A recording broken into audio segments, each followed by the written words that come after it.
বলতে যা আছে তাদেরকে আপনারা কিছু ললিপপ গিফট করতে পারেন। 9 তারিখে তারা আসলে ললিপপ এবং বেগুন চিপস বসে থাকতে পারেন, তাদের দ্বারা কোনো কাজই হবে না। যেটুকু যে আদায় করার জনগণের আদায় করে নিতে হবে। আপনারা জানেন যে গত 2 তারিখে আমি গত 1 তারিখে মূলত ভর্তি হই হেলথ হোম নামক প্রাইভেট হসপিটালে, যেখানে আসলে আমি পেটের ব্যথাতে ভর্তি হওয়ার পরে জানা যায় যে আমার অ্যাকিউট অ্যাপেন্ডিসাইটিস আছে।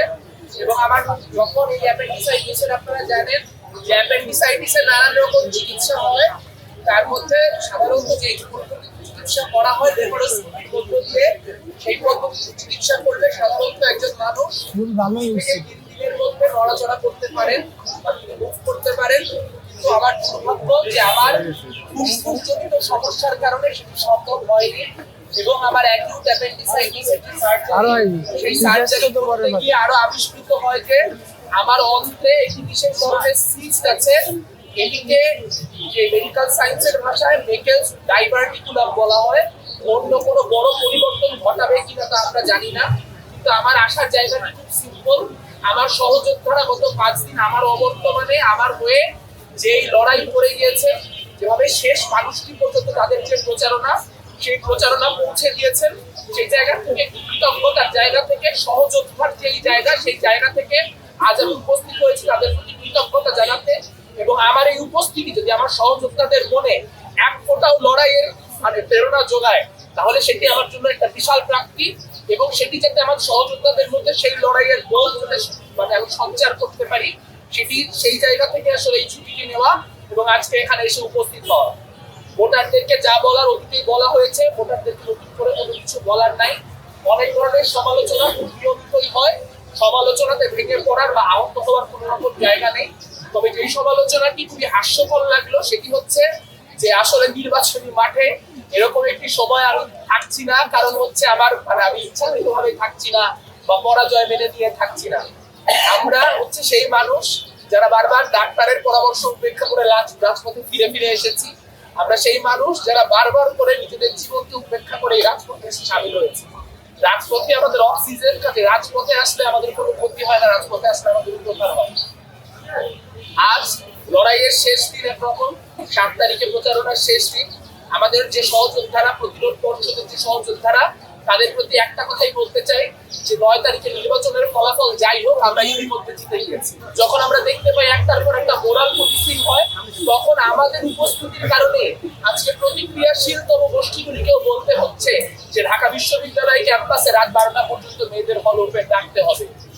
সব থেকে প্রতিক্রিয়াশীলতম গোষ্ঠীকে বলতে হচ্ছে ঢাকা বিশ্ববিদ্যালয়ে আর কর্মকেন্দ্রিক যে বিভাজন, সেই বিভাজন চলবে না। কিন্তু আমি আমার জগন্নাথ হলের ভাইদের, আমার 5টা যে নারী হল, সে নারী হলের বোনদের মনে করিয়ে দিতে চাই, আপনারাও মনে রাখুন 3টা মাস আগেও তারা বিশ্ববিদ্যালয়ের যে সংসদ, শিক্ষার্থী সংসদ রয়েছে, সেই শিক্ষার্থী সংসদে বসে নারীদের মোরাল পলিসিং করতো।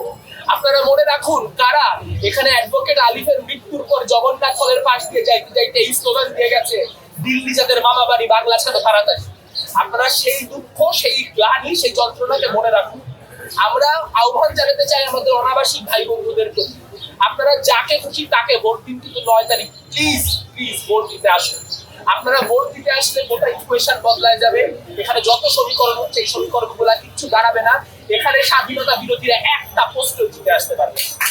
আপনারা শুধু আপনাদের প্রেজেন্স শো করুন, আপনাদের শেষ ভোটটা দিয়ে যান। আর ভোটারদের প্রতি একটাই আহ্বান জানাবো, যারা আমাকে ভোট দিবেন না তারা তো আমাকে ভোট দিবেন না, তাদেরকে নতুন করে বলার কিছু নাই। কিন্তু অনেক মানুষ আছেন যারা আমাদেরকে পছন্দ করেন, আমাকে ব্যক্তিগতভাবে পছন্দ করেন, কিন্তু এই চিন্তা করতেছেন যে যেই প্রার্থী আসলে আমার পর্যন্ত, আমার দ্বার পর্যন্ত এসে পৌঁছায় নাই, সে যে নির্বাচিত হওয়ার পর আমার পর্যন্ত এসে পৌঁছাবে তার নিশ্চয়তা কি। আমি শুধু এটুকু বলতে পারি, আমার শেষ 5 দিন আমি প্রস্তুতি নিচ্ছিলামই যাতে করে আমি শেষ মানুষটা পর্যন্ত পৌঁছাইতে পারি, শেষ যে শিক্ষার্থীটা, সেই শিক্ষার্থীটা পর্যন্ত আমার যে রিচ, সেই রিচটা করতে পারি। কিন্তু আমার শারীরিক অসক্ষমতার কারণে আমি সেটা পারি নাই।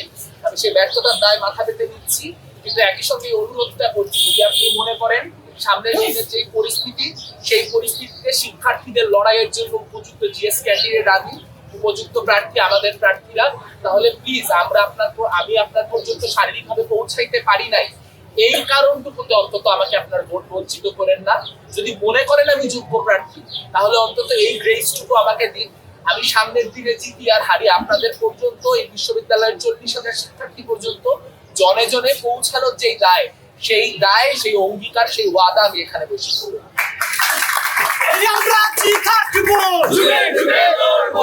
আর প্রতিরোধ পর্ষদের যে সহযোদ্ধা, তাদেরকে সালাম জানাই এই জন্য যে এই প্রতিকূল পরিস্থিতিতে যেখানে টাকার এইরকম খেলা, মাসেল পাওয়ারের এইরকম খেলা, আন্তর্জাতিক মিডিয়া দিয়ে মানুষজনকে প্রমোট করা হচ্ছে, বিভিন্ন রকম কারসাজি করা হচ্ছে, বড় বড় রাজনৈতিক দল ইনভলভ হয়ে গেছে, সেই জায়গায় দাঁড়িয়ে আপনারা আপনাদের নৈতিক সততা দিয়ে যে লড়াইটি লড়লেন, সেই লড়াইয়ের ফলাফল 9 তারিখে কি হবে জানি না, কিন্তু এটা শুধু ঢাকা বিশ্ববিদ্যালয়ের বিষয় না, সারা দেশ আপনাদের দিকে তাকায় আছে, সারা দেশ দেখছে আমরা কি অনেস্ট ফাইটটা করছি।